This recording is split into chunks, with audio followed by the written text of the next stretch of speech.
Taong 1985, Misamis Oriental. Alas 4:30 na madaling araw pa lamang ay nagising na ako dahil sa ingay ng aming kapitbahay.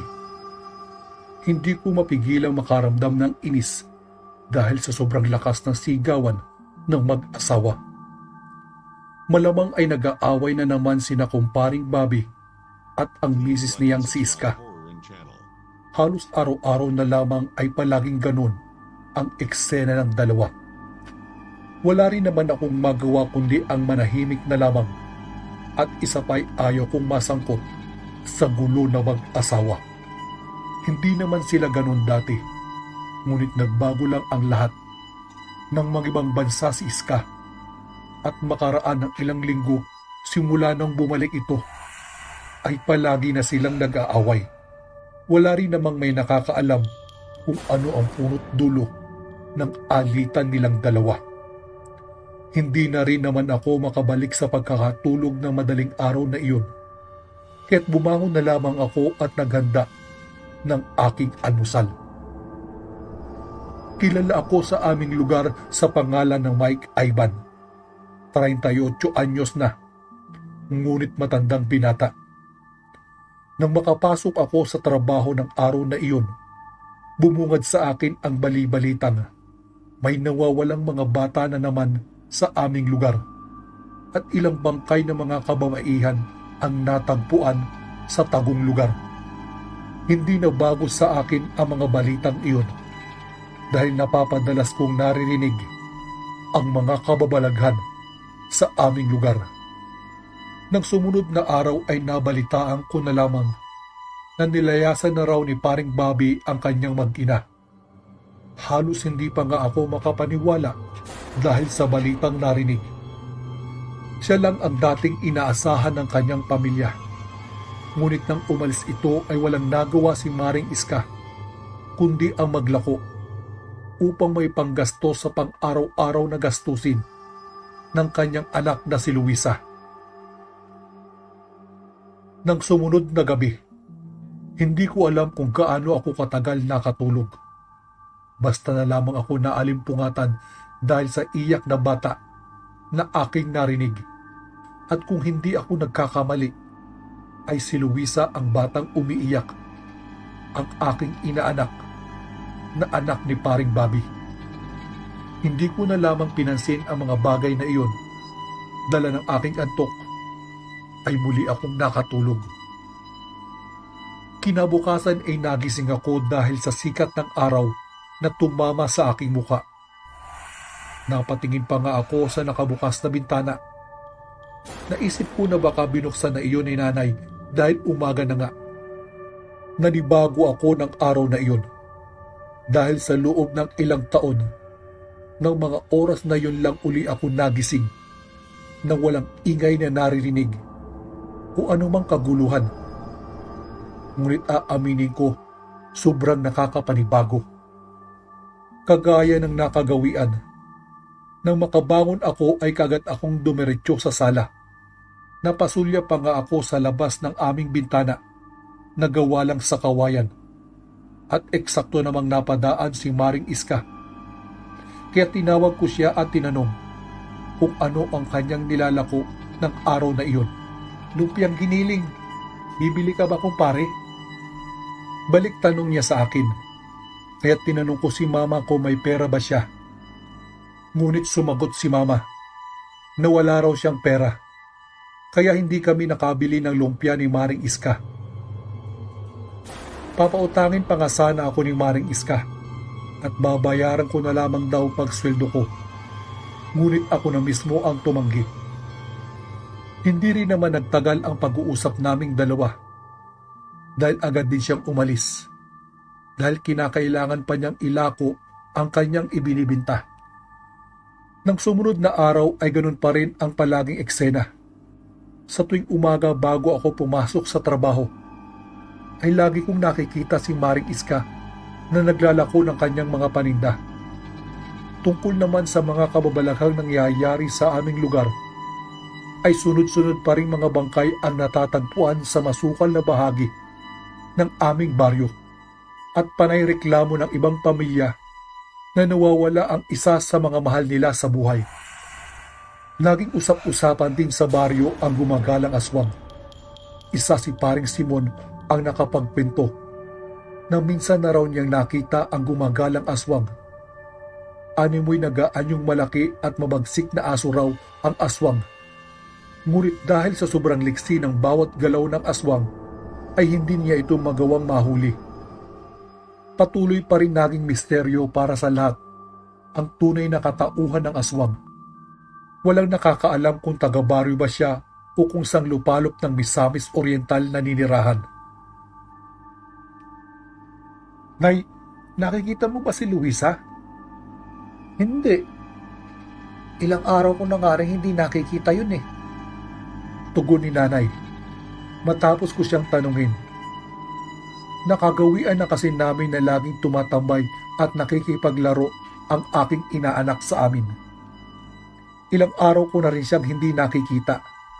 Nung una ang akala ko'y baka abala lamang ang bata o may importanteng ginagawa. Ngunit inabot lang ng ilang linggo ay hindi ko pa rin nakikita.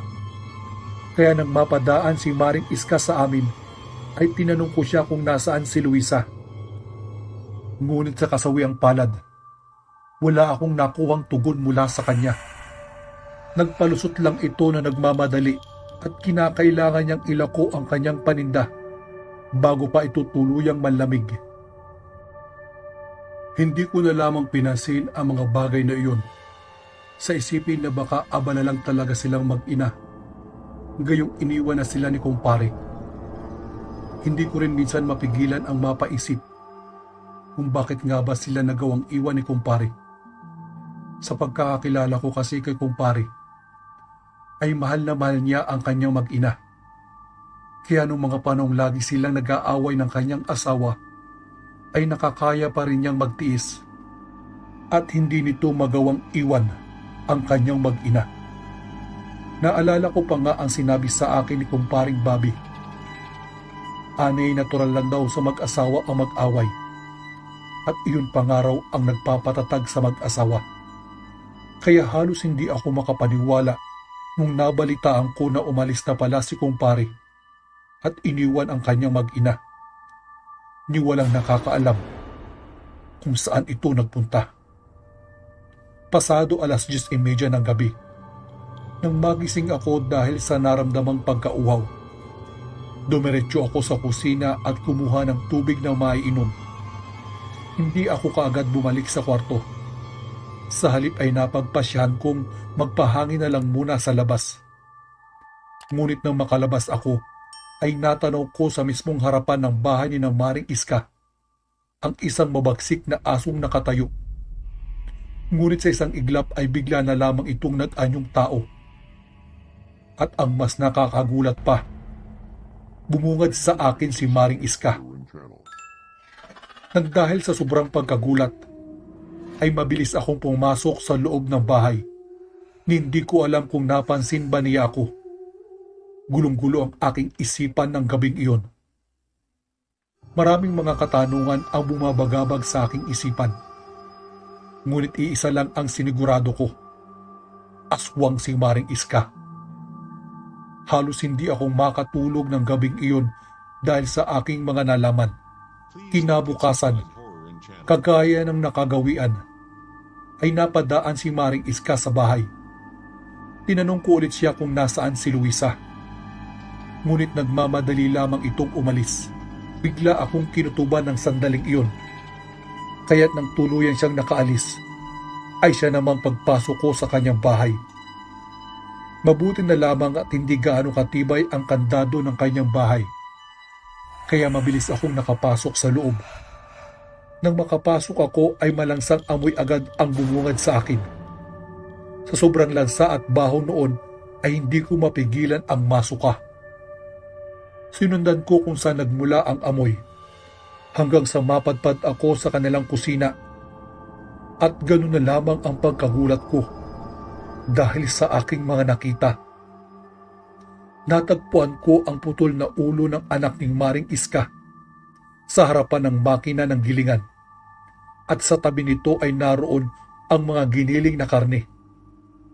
Nabigla ako dahil sa aking mga nakita. Ngunit mas lalo akong nagulat nang magsalita si Maring Iska na nasa aking likuran. Anong ginawa mo kay Luisa? Bakit mo giniling ang sarili mong anak? Galit na galit kong tanong. Patapos niya akong tanungin kung ano ang ginagawa ko sa loob ng kanyang bahay. Hindi siya nakasagot sa aking tanong. Sa halip ay bigla niya akong inatake. Todo iwas ako sa kanya at sa tuwing may mahanap akong tiyempo, ay saka ako umaatake pabalik. Mabuti na lamang at umaga ng araw na iyon at hindi siya nakapaglagay ng langis sa katawan. Dahil kung nagkataon ay baka nadulas lang ang bawat pag-atake nito sa kanya. Lalaki ako kaya higit na mas malakas pa rin ako sa kanya. Kahit sabihin nating aswang siya. Hindi nagtagal ay napatumba at napabagsak ko siya. Ngunit sa kasamang palad ay nakatakas ito.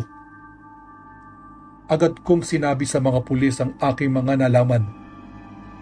At nang halugugin nila ang bahay ni Maring Iska, ay doon nila nakita ang mga pugot na ulo sa kwarto ni Maring Iska. At kasama noroon ang pugot na ulo ng kanyang asawa. Halos hindi ako makapaniwala dahil sa aking nalaman at nadiskubre. Marami ang nagalit kay Maring Iska. Ngunit bigo ang lahat na mahanap siya at mahuli. Tuluyang naglaho na parang bula si Maring Iska sa aming lugar. Ngunit ang mga alaalang iniwan niya sa mga tao ay patuloy na nanatili. Maging ako ay halos hindi makapaniwala na si Maring Iska pala ang gumagalang aswang sa aming baryo. At ang mas masaklap, giniling niya ang sariling anak.